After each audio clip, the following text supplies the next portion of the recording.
আগামীকালই ভারত পাক বৈঠক, আর সেই বৈঠকের আগেই ঘুঁটি সাজানো শুরু। কেন বলছি? কারণ ফের প্রধানমন্ত্রীর বাসভবনে বৈঠক, ফের তিন বাহিনীর সঙ্গে বৈঠকে প্রধানমন্ত্রী নরেন্দ্র মোদী। স্থল সেনা, বায়ুসেনা, নৌসেনার সঙ্গে প্রধানমন্ত্রীর বৈঠক। বৈঠকে সিডিএস অনিল চৌহান, বৈঠকে জাতীয় নিরাপত্তা উপদেষ্টাও রয়েছেন।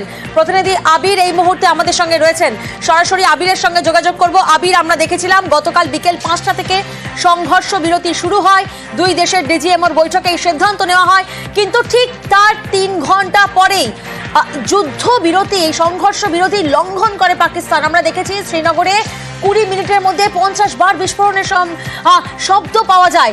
আগামীকাল ফের বৈঠক রয়েছে এবং সেই বৈঠকের আগে আজকের এই প্রধানমন্ত্রীর বাসভবনের বৈঠক, তা অত্যন্ত গুরুত্বপূর্ণ। কি ইঙ্গিত পাওয়া যাচ্ছে আবির? সীমান্তে সংঘর্ষ বিরতির কথা ঘোষণা করা হলেও পাকিস্তানের তরফ থেকে যেভাবে প্ররোচনা দেওয়া হয়েছে, যেভাবে ফের ড্রোন পাঠানো, গোলাবর্ষণ করা, তা নিয়ে সেনাবাহিনীকে সতর্ক থাকতে বলা হয়েছে। এবং গতকালকে শেষবার যখন বিবৃতি কেন্দ্রীয় সরকারের তরফ থেকে বিদেশ সচিব দিয়েছিলেন, তিনি উল্লেখ করে দিয়েছিলেন যে ঘটনা ঘটছে সেটাকে ভারত অত্যন্ত গুরুত্ব সহকারে দেখছে। সংঘর্ষ বিরতি পাকিস্তান বারবার ধরে লঙ্ঘন করছে এবং এই পরিস্থিতিতে সেনা এবং বিএসএফ কে উপযুক্ত জবাব দেওয়ার কথা বলা হয়েছে। এরই মধ্যে সীমান্তে উত্তেজনার আবহের মধ্যে একাধিক এজেন্সির সন্দেহ যে জঙ্গিকে অনুপ্রবেশ ঘটানো হতে পারে, নাশকতার ছক করতে পারে, এই দিক থেকেও সাবধানী ভূমিকা পালন করতে হবে। দ্বিতীয়ত হচ্ছে যে তিন বাহিনীকেই যে সমস্ত জায়গাতে এখনো পর্যন্ত যে সমস্ত তথ্য গতকাল রাতের পর থেকে এসছে, সেটাকে নিয়ে প্রত্যেক দিনই প্রধানমন্ত্রী নিজে পর্যালোচনা বৈঠক করছেন এবং এই প্রত্যেকটা বৈঠকেই এনএসএ অজিত দোভাল তিনি নিজে উপস্থিত থাকছেন। আজকে সকাল পর্যন্ত যে রিপোর্ট এখনো পর্যন্ত এসছে প্রত্যেকটা সীমান্ত এলাকা, তা নিয়ে এই বৈঠক হচ্ছে। তবে বিশেষ করে যেটা জানা যাচ্ছে সেটা হচ্ছে ভারত পশ্চিমের যে সীমান্ত, অর্থাৎ রাজস্থান এবং হচ্ছে গুজরাট, এই দুটি জায়গাতে সব থেকে বেশি জোর দিতে চায় এবং সেখানে হচ্ছে সেনার এবং বিএসএফ এর তরফ থেকে কি কি ইনপুট পাওয়া গেছে, কি কি তথ্য রয়েছে, কি অবস্থা, এই কৌশলগত দিক নিয়ে মূলত আলোচনা চলছে। আজকে কিছুক্ষণের মধ্যেই বিদেশ মন্ত্রকের তরফ থেকে বিবৃতি দেওয়া হবে। বিদেশ মন্ত্রক এবং প্রতিরক্ষা মন্ত্রক একই সঙ্গে বিবৃতি দেবে এবং যেহেতু এরই মধ্যে ফের মধ্যস্থতার একটা বার্তা দিয়ে ডোনাল্ড ট্রাম্পের তরফ থেকে এক্স হ্যান্ডেলে পোস্ট করা হয়েছে, ফলে কূটনৈতিক চাপ, কূটনৈতিক দৌত্যের পাশাপাশি কিভাবে প্রতিরক্ষা সংক্রান্ত বিষয়ে ভারত প্রস্তুত রয়েছে, সতর্ক থাকা, এই বিষয় নিয়ে মূলত বৈঠক। বেশ,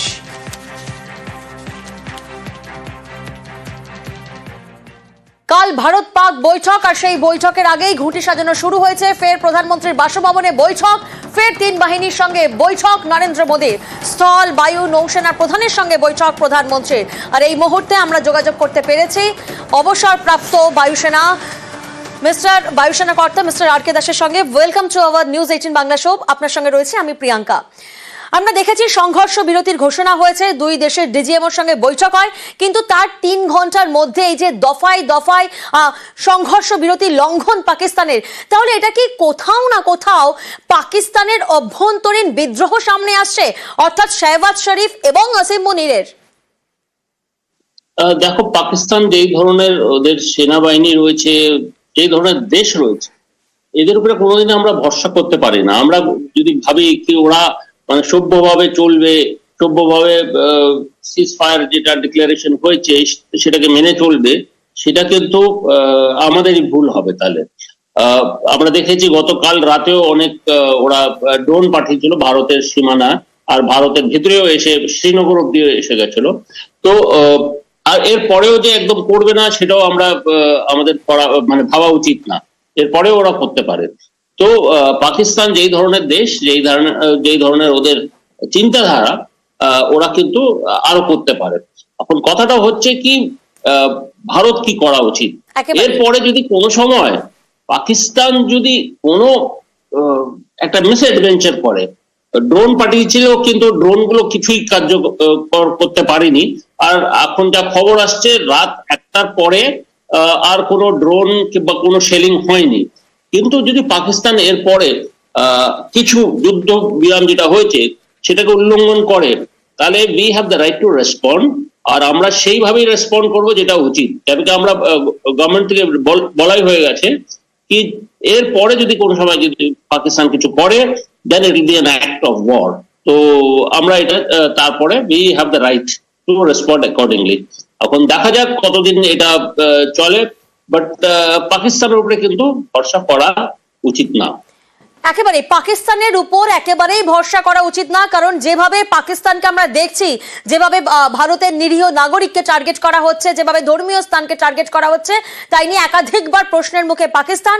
এবং এই জায়গা থেকে আপনার কাছে একবার বোঝার চেষ্টা করব, আগামীকাল যে বৈঠক হতে চলেছে ডিরেক্টর অফ জেনারেল মিলিটারি অপারেশনের সঙ্গে দুই দেশের মধ্যে, কি হতে পারে, কি সম্ভাবনা রয়েছে, আপনার কি মনে হচ্ছে? হচ্ছে ডাইরেক্টর জেনারেল মিলিটারি অপারেশনস, দুটো প্রত্যেকটা দেশের একটা ডিজিএমও থাকে, ভারতেরও আছে, পাকিস্তানেরও আছে। যখনই যুদ্ধর মতন স্থিতি চলে আসে, দে আর হ্যাভিং হটলাইন, মানে ওরা হটলাইনের কথা বলে কি কিভাবে যুদ্ধটাকে থামানো যায়, কি যুদ্ধ বিরতি করা যায়, কি একদম যুদ্ধ বিরাম করা হোক, কি। তো they are in always touch of each other. তো যা আমার মনে হচ্ছে দ্যাট কিভাবে ডিএসকেলেশন এন্ড কিভাবে যে ফোর্সেস রয়েছে, দে শুড পুল ব্যাক, মানে নিজেদের যে ইন্টারন্যাশনাল বর্ডার থেকে আরো পিছিয়ে যায়, so that there is no violation or direct shelling on নিরো সিভিলিয়ানদের উপরে যেন না হয়। এন্ড এনি অ্যাক্ট অফ মানে যদি কোনো প্রজেক্টাইল, কোনো মিসাইল কি কোনো এয়ারক্রাফট যদি ভারতের দিকে আসে, কি ভারত থেকে ওই দিকে আসে, that will be considered as a act of violation of seize fire. তো এই ধরনের ওরা নিজেদের মধ্যে বোঝাপড়া করে একটা প্যাক্ট হবে। কিন্তু আমরা দেখেছি এর আগেও, আর অনেক দেশেই এরকম হয়েছে। আমরা যেমন ইসরায়েল এন্ড গাজা, লেবাননের সাথেও যখন হয়েছে, যুদ্ধবিরাম হয়েছে, কিন্তু তারপরে ভায়োলেশন হয়েছে। ইতিমধ্যে যখন নাকি ইউক্রেন এন্ড রাশিয়ার মধ্যে যখন যুদ্ধ চলছে, there has been seize fire, কিন্তু সিজ ফায়ারের মধ্যে উল্লঙ্ঘন হয়েছে। তো ওয়ান ক্যানট প্রেডিক্ট কি পাকিস্তান কিভাবে রেসপন্ড করবে এরপরে। কিন্তু আমার নিজের ধারণা হচ্ছে যে এই সিজ ফায়ারটা ইন্ডিয়ার থেকে বেশি বেনিফিট করছে পাকিস্তানকে, কেন কি পাকিস্তান অলমোস্ট কাত হয়ে গেছিল ভারতের পাল্টা প্রত্যাঘাতে। আর এই যে ওরা সময়টা পেল, এছাড়া যে ওরা $100 মিলিয়ন IMF থেকে লোন পেল, ওরা তো নিজের খাদ্য পদার্থ কিনবে না, ওরা কিনবে যুদ্ধর জিনিস, weapons, ammunition.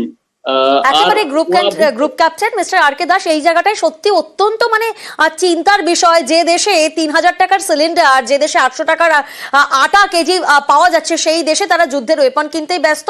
কিন্তু আমার একটা শেষ প্রশ্ন আপনার কাছে, যে আপনি যেমন রাশিয়া ইউক্রেনের যুদ্ধের প্রসঙ্গ টানলেন, আপনি ইসরায়েল প্যালেস্টাইন যুদ্ধের প্রসঙ্গ টানলেন, সেই জায়গা থেকে কালকের এই যে সংঘর্ষ বিরতির ঘোষণা অনুঘটক কি হিসাবে কাজ করেছে? কোথাও না কোথাও চীনের ভূমিকাও তো একটা বড়সড় প্রভাব দেখা যাচ্ছে।